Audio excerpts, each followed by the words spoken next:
Alors, voici la vidéo introductive de comment Dieu parle dans l'Ancien Testament. Et comme ça, en moins d'une minute, j'aimerais déjà rappeler tout ce que nous connaissons déjà en tant qu'enfants de Dieu et surtout, si nous sommes des lecteurs attentifs de la Bible, Dieu parlait déjà à Adam. La parole de Dieu déclare dans Genèse chapitre 2 que le soir, n'est-ce pas, Adam a fui la voix de Dieu qu'il entendait avec sa femme Ève.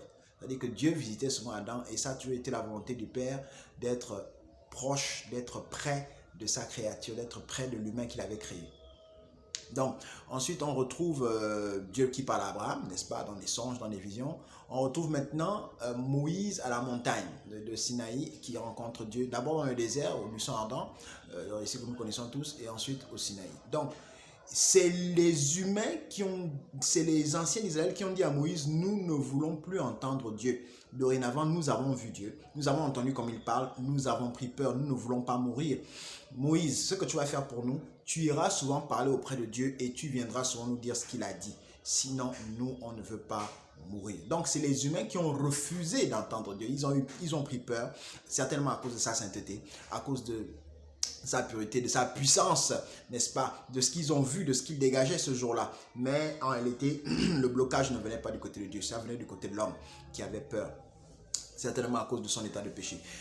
Mais la volonté du Père a toujours été que il communique avec sa créature, n'est-ce pas? Joël chapitre 2 verset 28, je citerai souvent ce passage, je répandrai de toute chair je répandrai mon esprit sur toute chair et vos fils et vos filles prophétiseront, n'est-ce pas, sur les jeunes gens, sur les veillards, ils auront des songes et des visions. Donc c'est là la volonté de Dieu et nous voyons que elle s'est finalement accomplie le jour où le Saint-Esprit est descendu à la Pentecôte sur les apôtres. Et ainsi, le Seigneur, étant donné qu'il a pu purifier, n'est-ce pas, les êtres humains par le sang précieux de son Fils qui a coulé à la croix du Calvaire, vous et moi, ayant part à ces choses, ayant cru en cette œuvre, nous pouvons donc maintenant écouter la voix du Seigneur parce que nous avons reçu le Saint-Esprit en nous. Le Saint-Esprit ne pouvait venir vivre que quand des personnes qui étaient pures, quand des personnes qui étaient sanctifiées, quand des personnes qui avaient été lavées.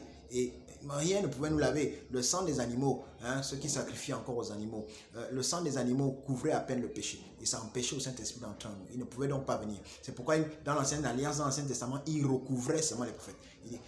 Saül peut dire que l'Esprit du Seigneur fut sur moi.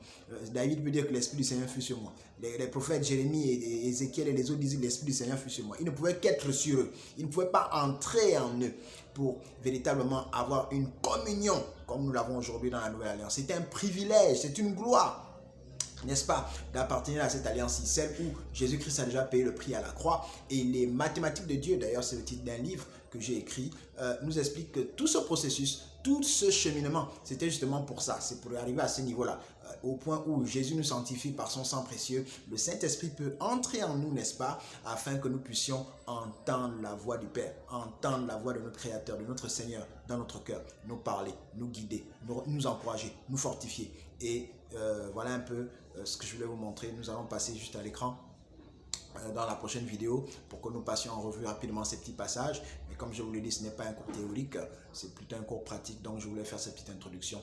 Shalom, que Dieu vous bénisse.